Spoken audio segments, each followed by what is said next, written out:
Hey everybody, Pastor Daniel back with you for a few more videos to finish off this little mini series that we've been doing called Life-Giving Relationships. There are 3 videos before this one: Foundations of Life-Giving Relationships, How to Form Life-Giving Relationships, and What to Do when you've stumbled or failed inside a relationship. The second set of videos is going to interact with a couple of different ideas. First, starting with this one. We know, as we talked about in video 3, we know that inside a relationship, there's always going to be failure. No matter how aligned with God we are, no matter how much we're seeking righteousness, no matter how much we're trying to live in the light, there will always be failures, maybe small, maybe big. And so we've been talking about how to handle those sorts of failures. In the last video, we talked about how to handle it if we fail. In this video, we're going to talk about what do we do when somebody sins against us or betrays us or speaks poorly about us or gossips about us or slanders us. That's what we're going to deal with today. And the really nice thing is that the Bible speaks super clearly about this. In fact, I would say Jesus actually speaks super clearly about this in the book of Matthew, and it's Matthew chapter 18 if you want to check it out for yourself. It's starting in verse 15. But the first thing that Jesus says is if a brother or a sister sins against us, it says to go talk to that person and bring the offense, bring the sin to their attention. And so number one, the first thing that we're supposed to do when somebody sins against us is we're supposed to go and talk to them privately. We need to be honest, we need to be real, but we also need to speak the truth in love and in grace, in kindness, in gentleness, and in humility. We need to be willing to listen to what other people have to say in response to the things that you're saying to them. We have to have an open heart and an open mind, because what we may find in this conversation, and by the way, again, this is privately one-on-one, what we might find in this one-on-one conversation is that something in our own heart, our own lives, our own minds is exposed by the other person that maybe we need to take care of. And so this first conversation, while it is honest, courageous, bold, real, and truthful, it definitely needs to be done in peace, kindness, love, and gentleness, with an open heart and an open mind, that there might be things that we need to open our eyes and our hearts about in our own lives. And another piece of this is this.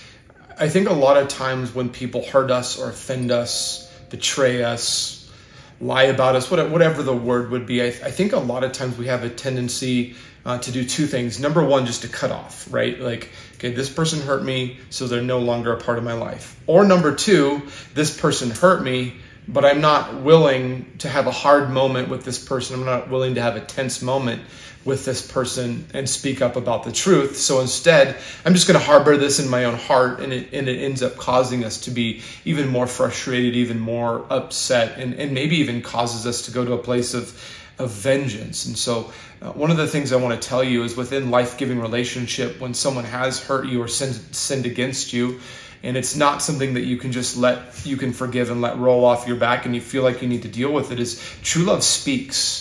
True love speaks, okay? It doesn't speak in anger. It doesn't speak in angry frustration. It doesn't overflow in yelling.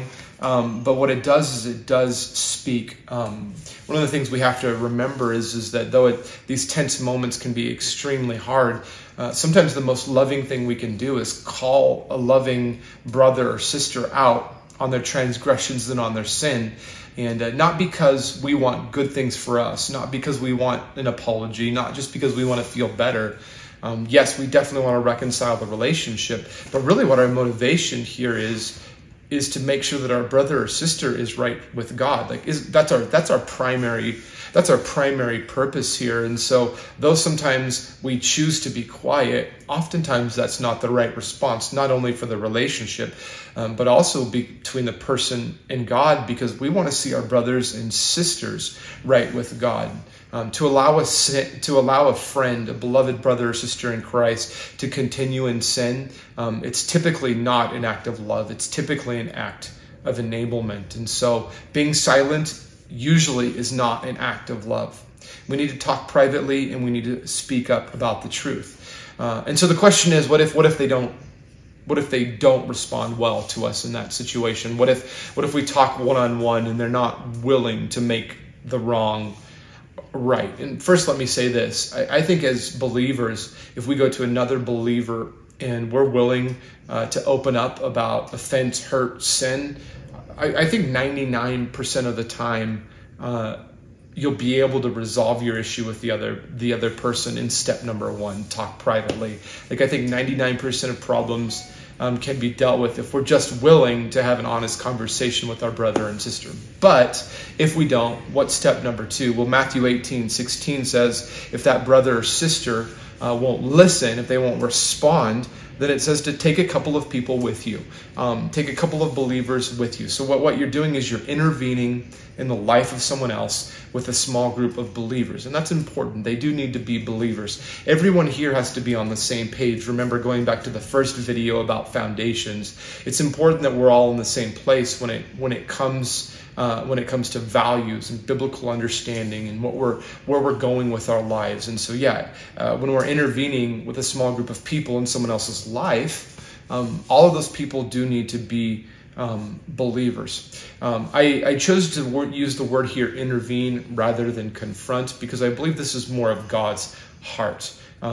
Confrontation can be mean, it can be angry, it can be hurtful.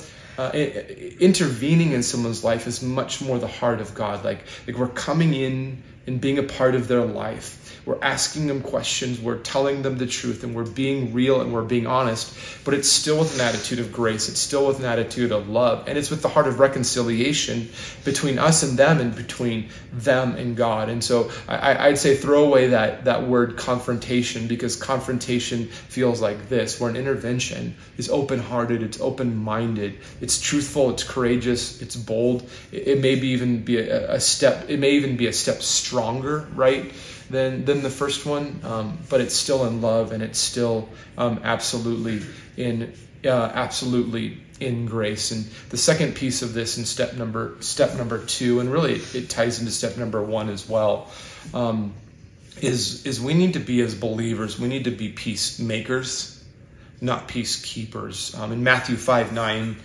Jesus says this. He said, "Blessed are the peacemakers." Right? He doesn't say, "Blessed are the peacekeepers." And so while all of these things that we're doing in relationship with one another, as we're intervening with a small group of believers in somebody else's life, when we're talking privately, one-on-one with someone who's hurt us, it's because we want to make peace, right? And making peace is different than keeping the peace. Making peace means I'm acting. I'm going out. I'm having a conversation. I'm being bold. I'm willing to speak the truth, right? That is peacemaking. We have to make peace, right? It is an action. Whereas the flip side is peacekeeping typically is what I talked about a moment ago. It's being quiet. It's not being honest. It's staying silent. It's not being willing to have those hard conversations. And so we absolutely, as believers, need to be people who make peace, not just people who are peacekeepers. And then the final part of this is step number three. What if they still won't listen? You've talked to them one-on-one. You've brought in some other believers into the mix to intervene into their life. They still won't listen. They're still unwilling to make right what was wrong. Well, Matthew 18:17 says, bring it to the church. And so I would just say this simply: get help from the church in this instance. If you've talked privately, small group of believers, find a pastor, find an elder, and bring them in on it. I want to note something here. Neither in step one or step two has Jesus instructed you to get church leadership involved. And I think that's very intentional. I think Jesus believes that you as a believer have the boldness, the courage, and the ability to do this on your own, that you don't have to bring in other people or a pastor to help you through this. Now, this doesn't mean you can never approach a pastor or an elder for advice, for counsel, for help.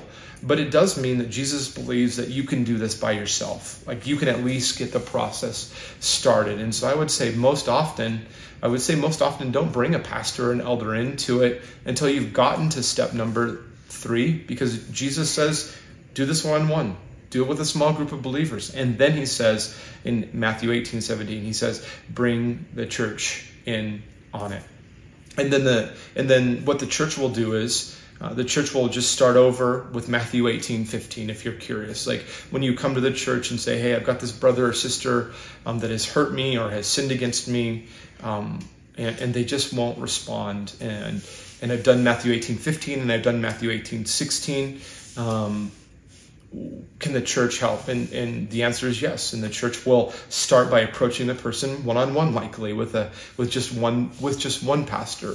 And then if they're still unwilling and still unmoved to change, we'll probably bring in a small group of pastors or leaders or elders to encourage, this person. And so we'll go through the same steps that we're asking you to go through if you ever had to come to help with a situation with us. And then the final piece of this is, what do we do if we've gone through all of these steps and the church has even gotten involved and that person still won't respond? They still won't confess their sin. They still won't repent from their sin. They still won't right the wrong. Like, what should we do next? And Jesus actually talks about this in the rest of Matthew chapter 18, and I'm going to share about it in the next video, which is going to be about what does our relationship look like with non-believers or with prodigals? Like, what is the sort of relationship that we're supposed to have with someone who has not been willing to turn from their sin and who has wandered away, a prodigal,